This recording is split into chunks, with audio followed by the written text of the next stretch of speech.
Hi, this is Sergeant Betsy Brandner Smith with the National Police Association, and this is the National Police Association podcast. I have two guests with me today that have an extraordinary story to tell, and I wish we had about 5 hours to tell it, and then I wish we could make a movie about it. But I want to bring you this story because it's so important to the profession of law enforcement that we talk about our officers who have been, and this is something we talk about fairly often, officers who have been wounded, who have been stabbed, who have been shot. And one of my guests with me today is an officer who has absolutely been screwed by his agency, and there's no other way to say that. And so I want to talk about what happened to him, and not only the effect on him, but the effect on his family. And that's why we wanted his wife here as well. So David, you're former deputy and doctor. I love this. Dr. Lana Krichevsky, you're welcome to the show, you guys. You are an amazing couple. Before I even let you talk, I want people to understand that you are two of the most resilient people I have ever spoken to. So welcome to the show, you guys. Thank you. Thank you for having us. Thank you for putting some time with us today. So you guys moved to Florida. Lana, you're in residency at the time. Mm-hmm. And David, you're a crane operator and a helicopter pilot. You're a really eclectic guy, and you're a chef too. We're going to get into that later. But you decide that, you know what, I think I'm going to become a cop. Now, you're like the only guy in your family it's not a cop, it sounds like. And you have a lot of police officers in your family, a lot of respect for the profession. So you become a Marion County, Florida deputy. Take it from there. Yes, I did. When we moved to Florida, in New Jersey, I couldn't afford to be a police officer. I made far too much money as a crane operator. So when I got to Florida, later in life, I'm 45 years old. I had 20 plus years in my old profession. And I said, you know what? My wife is becoming a doctor. My son at the time is in college. And I said, we're at a point in our lives where I want to be a cop. I want to do this. And so my wife said, all right, well, put yourself through the academy, because in Florida, you can pay for your own academy. And I said, okay, cool. So I started the academy, and I got picked up by a sheriff's department, because I did have my helicopter license. I was going to go into the aviation unit. That was my goal, I should say. And so they picked me up, and I did the academy. They paid for my academy, and it was fun. So you excelled in the academy. Correct. You get out, you go into field training, and there's you have a few glitches there, but you're doing well. Yeah. No, my first day, my FTO trainer was about 45 minutes late. And he gets in the patrol car and he goes, I'm going to teach you how to do the bare minimum. Yeah, that was my first day. Which is so not how it's supposed to be. And that's so unfortunate to hear that. And again, because you're a guy who wants to do police work, like most people just out of the academy. Yeah. So it's, I should have took his advice. I probably wouldn't be talking to you right now. It's just comical, but in looking back, 2020 hindsight, he was a great trainer as well. They were all good. Like, I would say 99% of the people in Marion County Sheriff's Office, amazing guys and women. I mean, my one sergeant, Sergeant Rodriguez, she was awesome. She was really good, helped me through a lot. I struggled with report writing a little bit. I was never the English major. I was a crane operator, remember? I was like, I was a construction guy. I swore more than when I went in the academy, they asked me, is the F word the only word that I used? but I'm from Jersey, and from people from Jersey, that's always, that is an adjective that we use as endearment, like, so there was a language barrier in the beginning, and a culture barrier from coming from up north to coming to down south. So you're on the job, and Dr. K, you're furthering your education, doing your residency, you're becoming a full-fledged doctor while being a cop's wife, which that's kind of double stressful, right? It is. And so, David, you about 6 months on your own. I think you're working 12-hour shifts, right? Yep. We're doing the 3 12s on, 2 12s off, then the vice versa. Yeah. And then And I was even picking up overtime because there was so much overtime available to us. My first run in with the sergeant was my first day on the job. It was just a crazy day. And I was just getting off my first day, and I arrested somebody driving home because she was smoking weed in her car with a baby in the back seat. And I was like, I already called out off shift. I was driving home. You take your cars home in Florida. So I was driving home, and I looked over at the light, and the lady's like smoking a weed. And I was just like, oh man. So I had to arrest her. And that's when the change happened, was that day, because the sergeant wanted me to put 2 commas in my PC that I couldn't figure out. And I sat there for 2 hours after working 12 hours. I was tired. I wanted to go home. So I had another sergeant approve my PC, and then I drove home, and he was mad that I did that. And then from that point on, he just went after all my reports forever, and then I got upset, and then I went to another sergeant, and he said, look, you're going to have to go to HR, and, you're going to have to say something. So that's what I did. I went there and I said, look, it's a hostile work environment. This guy, and I talked to him first before I did that. I should clarify. I did talk to him. He just wasn't letting go, and he's just needling me. So finally I did. I went, and I know that's like, nobody wants to hear that you go to HR, but it was like, I had no other choice. So, and it was half of our income. yeah, it was half of our Right. income. I was worried for my job. So, he was just nonstop. And, so HR takes the report that I file and gives to a captain.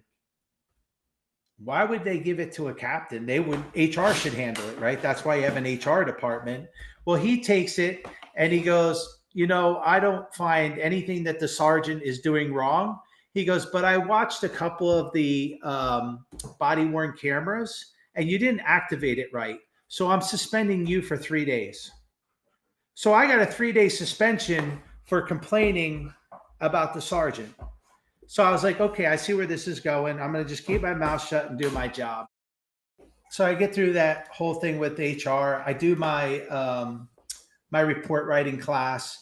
After my report writing class, I'm on shift, and I get a call on my MVT for a suspicious vehicle. So the vehicle on the MVT said it's been parked in somebody's driveway for 4 hours, and they don't know who it is, and they would like them to move.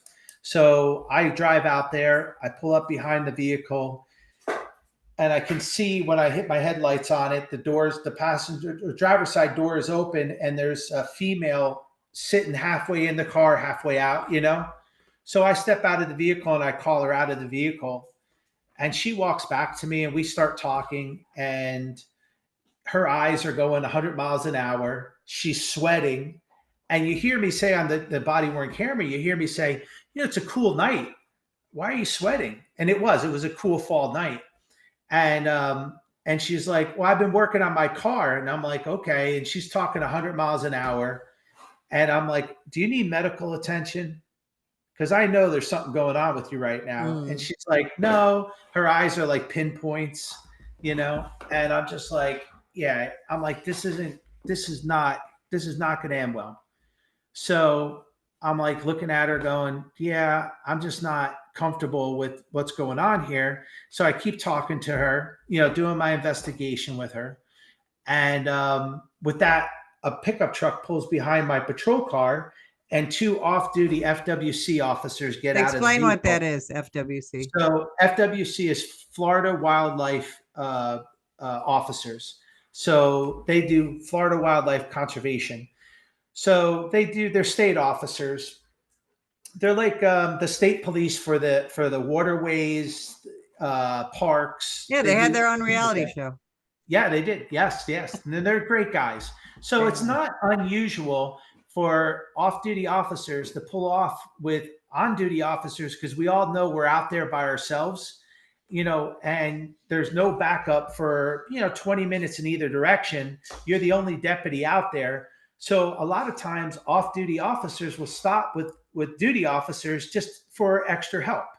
And it's great. And you appreciate it when you're out there in the middle of the night. It's scary. I mean, you've been there. And anybody that tells me they're not scared, they're lying to you, because every car that I ever pulled over in the middle of the night, didn't matter what it was, your back of your hair stands up on your neck when you walk and make that approach, right? And because we all know that that's one of the most dangerous things that we can be doing, with the exception of the domestic, right? So I'm sitting there talking to her. They're talking to her, and he looks over at me, and we walk away together. One of the officers, and goes, she's hopped up on something, right? And I'm like, yeah, I could tell as soon as I started talking to her. But I says, I really don't have any PC or anything right now. She's not letting me in her car. He's like, yeah, I understand. I says, but I do have my canine officer. He's just got out of school. And he goes, was he taking the leadership school? And I was like, yeah. He goes, we were just in the class with him. And he goes, I said, well, that's my zone partner. I says, let me call him and see if he's coming out and he can come bring his canine to walk the car. So in the interim, the car is dead. It's not going anywhere. It's not a traffic stop. So we're not like on the time, like we're not on the clock, when you pull somebody over. Mhm. So we're there. I call a wrecker for her. We're doing the investigation. We're all talking to her. I'm waiting for my canine unit to show up. And the off-duty officer walks by me and says, hey, there's a needle on the ground behind the vehicle. And I'm like, oh, okay. So I walk over, and there it is. There's a clear needle, with an orange cap on it. We could all say that that's a intravenous tool. It's right. And we're out in the country. So why would there be a needle out in the country, laying on the ground in somebody's private driveway? And I looked at the vehicle, and it's on a downward slope. And I'm like, well, if she would have drove in, it's in the path of the tire, she would have drove over that needle. So I detain her. I pat her down. She's like, oh, no, no, no. I'm like, look, there's a needle on the ground right there. That's why I'm detaining you. And we're going to continue this investigation. So I detain her. And long and behold, I pull a needle out of her left pocket. Or if you're standing in front of her, it would be her right pocket. So I test the needle. It comes back. It's loaded with drugs. I place her under arrest. I put her in the patrol car. I ask her a couple of times, you got anything else on you? She says, no. Okay. The FWC officers ask her, did you get anything on you? No. My canine officer asked her, do you have anything on you? No. So, okay. I bring her to the jail. As I'm getting her out of the car, there's a glass pipe on the back seat of my vehicle covered in human feces. It's all on body worn camera. She pulled it out of somewhere, right? So I'm like, where did that come from? She's like, that was on the back seat when I got in the car. I'm like, well, it's got your DNA on it. So that's a lie. So we're just going to leave that there for now. She's like, oh, I got more drugs on me. I'm like, where are they at? She's like, they're in the back pocket. I'm like, no, I searched your back pocket. When we go inside the jail, tell the female deputy where they're at on you, because I can't go any further than the pat down I've already given you. So I end up taking her into the jail. I tell the female deputy. The female deputy says, okay, hon, where's the drugs at? She goes right to the female deputy. I don't have any drugs on me. So we both looked at each other. We're like, really? Okay. So we bring her into the jail. She goes to the scanner, and it's right there, clear as day, under her breast. There's something underneath there. They bring her in. They strip search her. They find a few more exact needles to the needle I found on the ground and in her pocket, a bag of cocaine, and a glass smoking pipe. So now you have excellent felony charges. Absolutely. Tied up, right? So now the next morning, I get a phone call from one of the sergeants, day sergeants, and he goes, "Hey man, you arrested a Ridgeway." And I said, "A what way?" "A Ridgeway." And I was like, "I guess, yeah."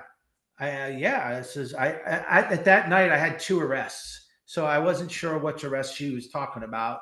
I had a Martin and a Ridgeway, and he's like, "Well, man, it's going to get a little political for you." He goes, "Good luck, man," and he hangs up the phone on me. I was like, "What?" So I called my lieutenant. My lieutenant goes, "Come down and see me." So I go down to the annex, and I go, "Lieutenant, I mean, my first arrest was real rough. She was crazy, and the second arrest, pretty simple. It was a Martin. He watched the video. He's like, you didn't do anything wrong. Don't worry about it." He's like, "Some people just say things out of context." I was like, "Oh, okay."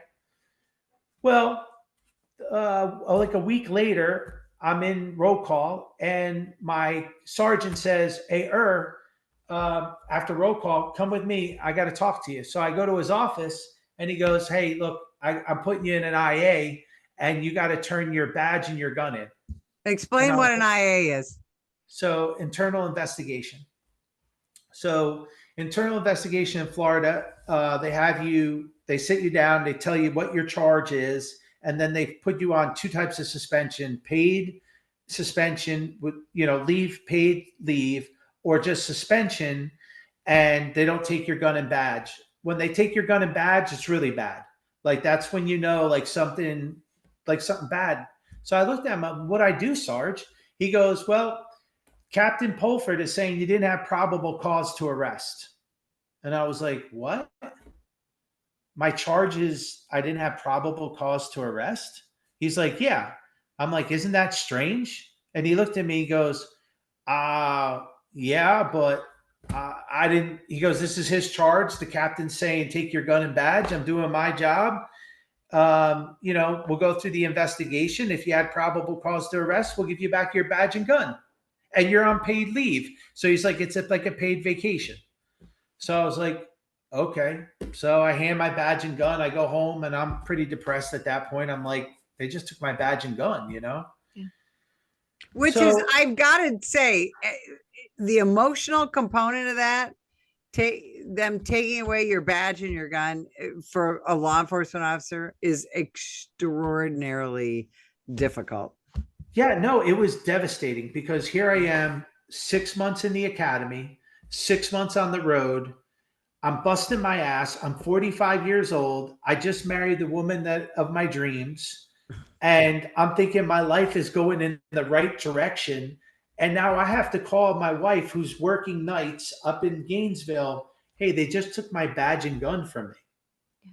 Like, I was devastated. Right. It crushed me.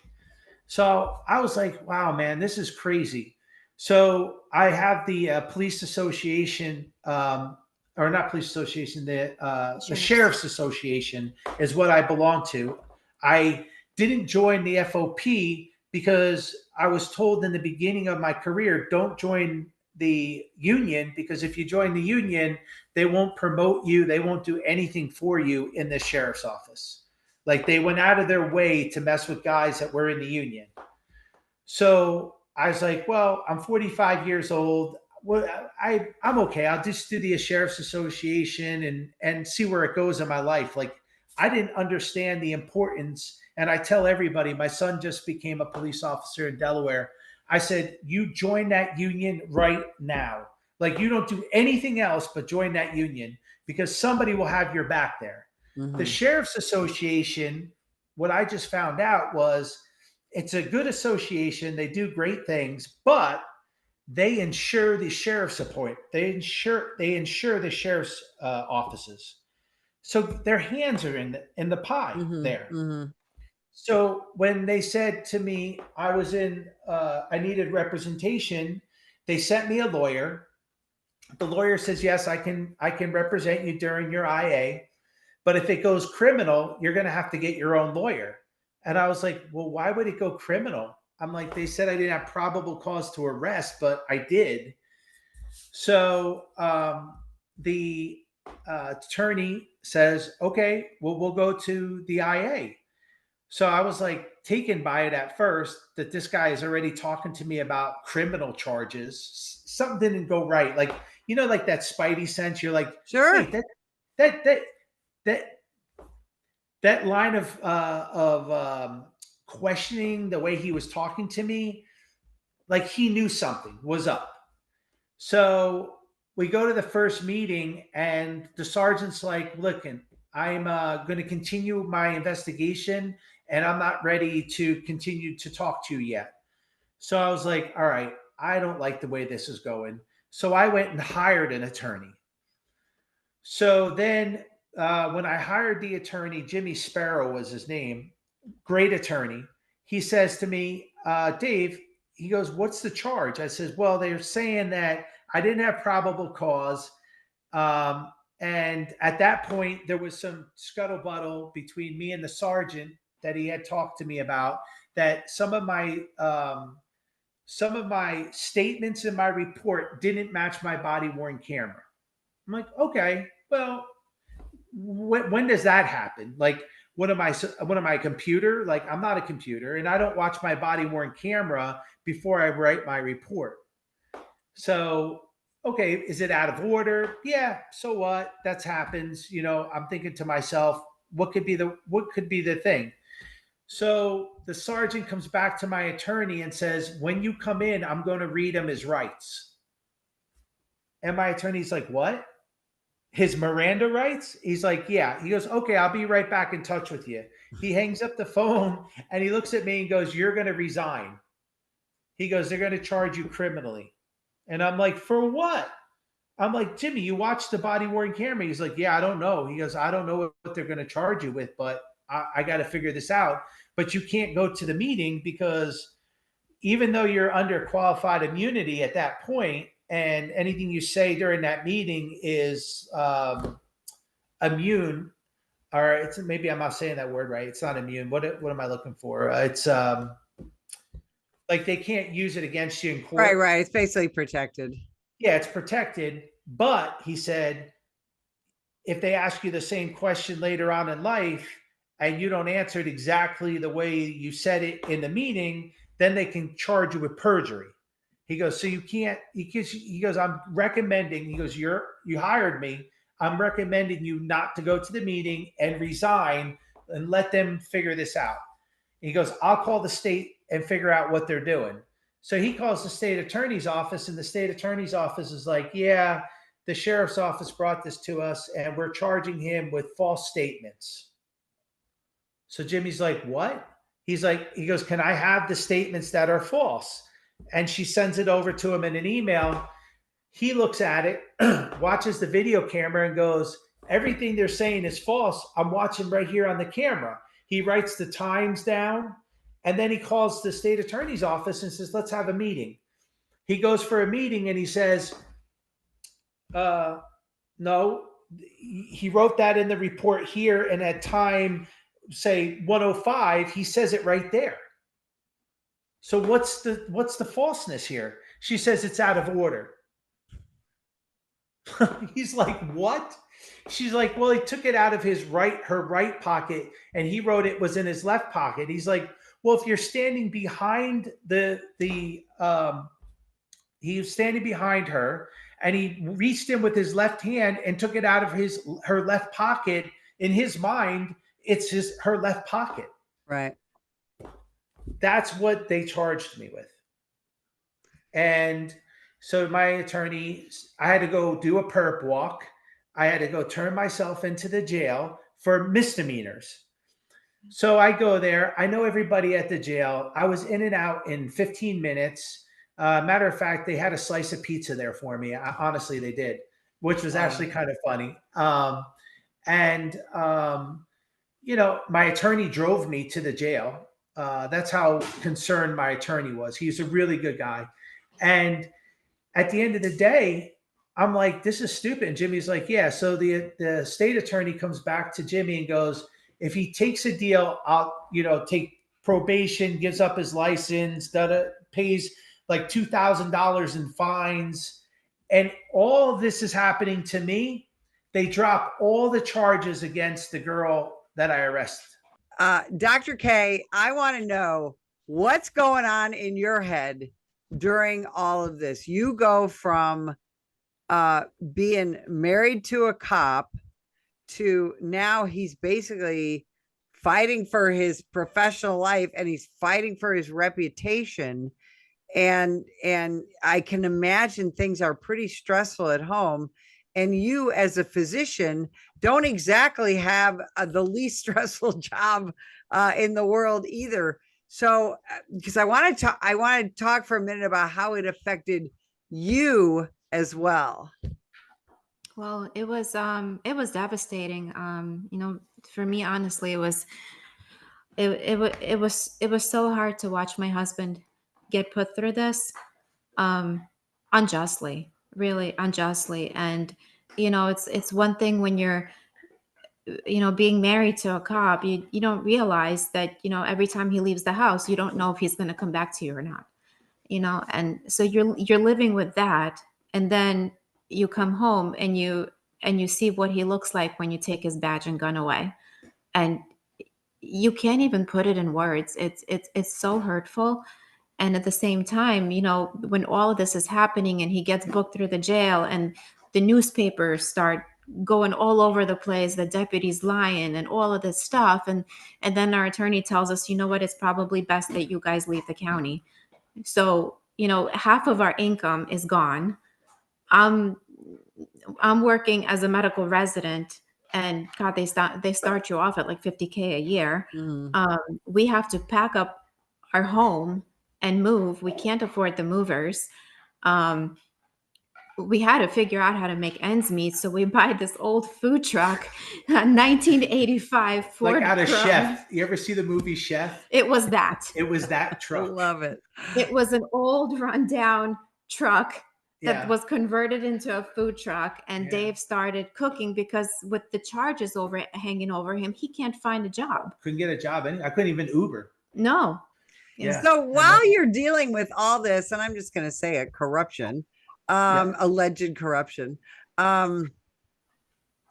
people, it seems like a lot of people were doing kindnesses to you despite all of this. And I love to hear that, fellow cops, nurses, and of course, cops and nurses, word like this. And,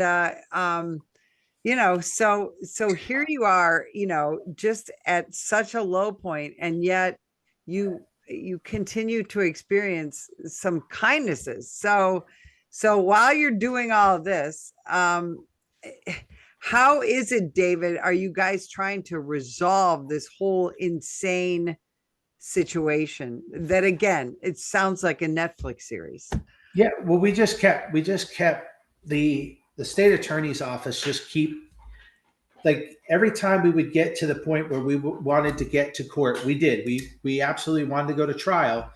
The state attorney would come up with another reason why she couldn't do it, or another witness that we'd had to do another deposition. And it took 4 years for that original captain, who's now a major, Polford is his last name, to get into deposition.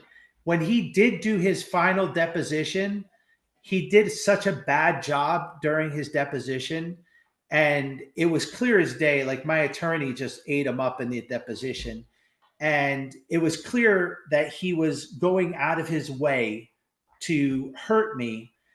The state attorney at that point read the tea leaves and was like, I don't have a case after 4 years. So the state attorney came back and said, look, you just voluntarily turn your license in, and we just null process everything, and we go our separate ways. That's $200,000 in my reputation later, and your career. And my career. and my sobriety. I mean, I was sober for many years prior to that.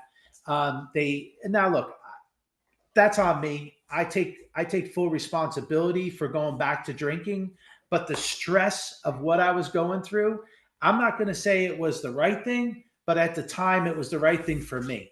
And I did. I went back to drinking. I'm sober, back being sober, thank God. It's been a hell of a journey. I mean, it's been hard. I mean, So and the where are stress we at right now today. with this case? Okay, so we are in a federal lawsuit with the sheriff, the captain, and the sergeant. We're suing them with Marie Maddox out of Tallahassee. We did file in the federal court, and hopefully we'll get some, some relief. And That's what you are we're not looking. the only people suing this sheriff. No, no, we are not. And there's others lawsuits that are coming, they're dropping behind me right now for the same thing that they did to me. They did to other officers, but I was the first to come out. Other officers were like, wow, I need to say something. See something, say something. Well, they're finally doing it. So now I have 3 people coming out now, and their lawsuits are going to drop soon.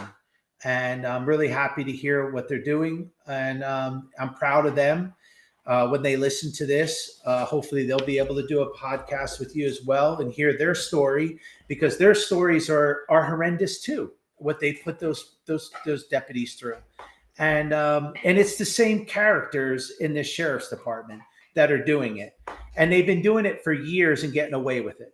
You sort of gave up your law enforcement license in the state of Florida, but one of the things that you're working toward is getting it back. And so that's what you guys have to do, is clear your name. And it doesn't just affect you, David. Of course, it affects your wife. Everybody knows physicians, right? And Oh yeah, they're a part of our yeah. our neighborhood, and they're a part of our the fabric of our life. And so now you're doing a couple of things. First of all, you have this pizza food truck that next time I come to Florida, I'm going to come try it, and I'm going to judge it because I'm from Chicago. And because pizza is my favorite food. And but you're getting on with your life while continuing Yes. to try and clear your name. You We are. also have gotten you have a service dog, and Zeus, who Zeus. is working on and he's a service dog / a protection dog. You're also involved with an organization in addition to this story coming out via the National Police Association. You've been on every law enforcement related podcast that you can get on, and you were on with Lieutenant Randy Sutton, a friend of mine, Yes. and on his podcast. And you're going to be coming to both of you to the Wounded Blue Survival Summit, because that's one of the missions of the Wounded Blue, is to get police officers who have been damaged or wounded or screwed over or not taken care of properly by their agencies. And so you're going to come to Las Vegas, September 22nd to 25th, to the Law Enforcement Survival Summit, where we get to meet in person, and I get to Yes, absolutely. and you're going to talk about your story there. And I'll tell you, I just we're so fortunate that we can help you guys get the word out, because as the National Police Association, we don't like to take on law enforcement agencies unless we know they're doing bad things, and there's just no other way to say it.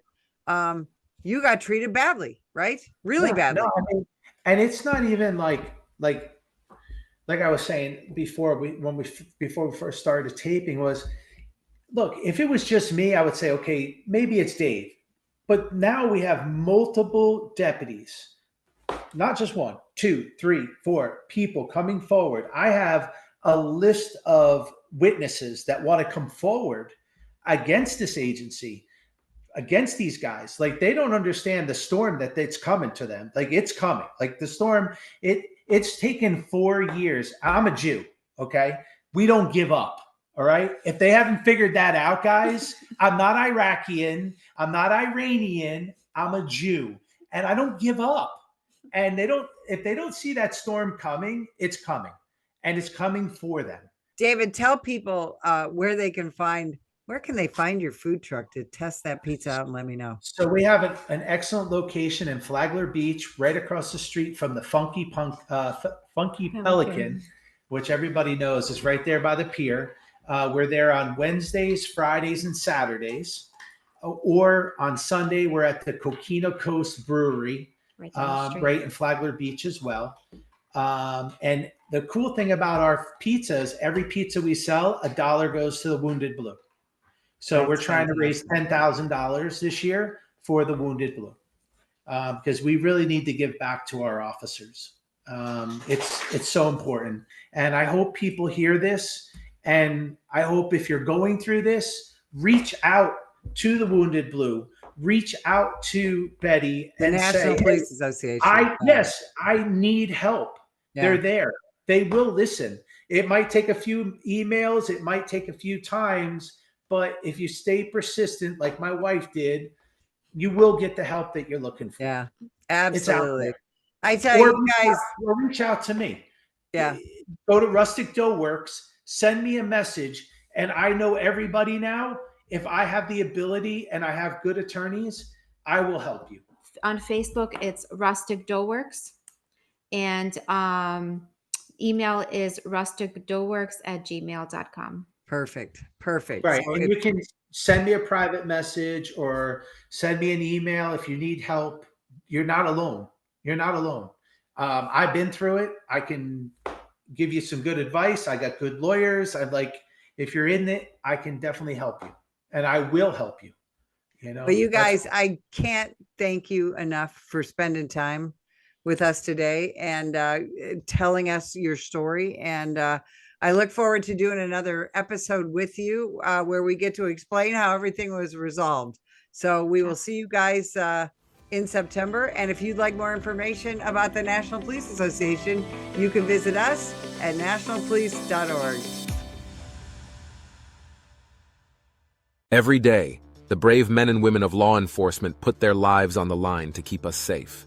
But they need our help to continue their mission. Activist politicians, progressive prosecutors, the ACLU, and the rest of the anti-police forces receive millions in donations from extremist pro-criminal elements like George Soros and woke corporations. The National Police Association is fighting them in courts around the country, including the United States Supreme Court, defending officers who are being attacked for doing their jobs. Additionally, the National Police Association works year-round to pass tough-on-crime legislation to put and keep criminals behind bars. Consider going to nationalpolice.org and donating to keep us in the fight. Together we can win. That is nationalpolice.org.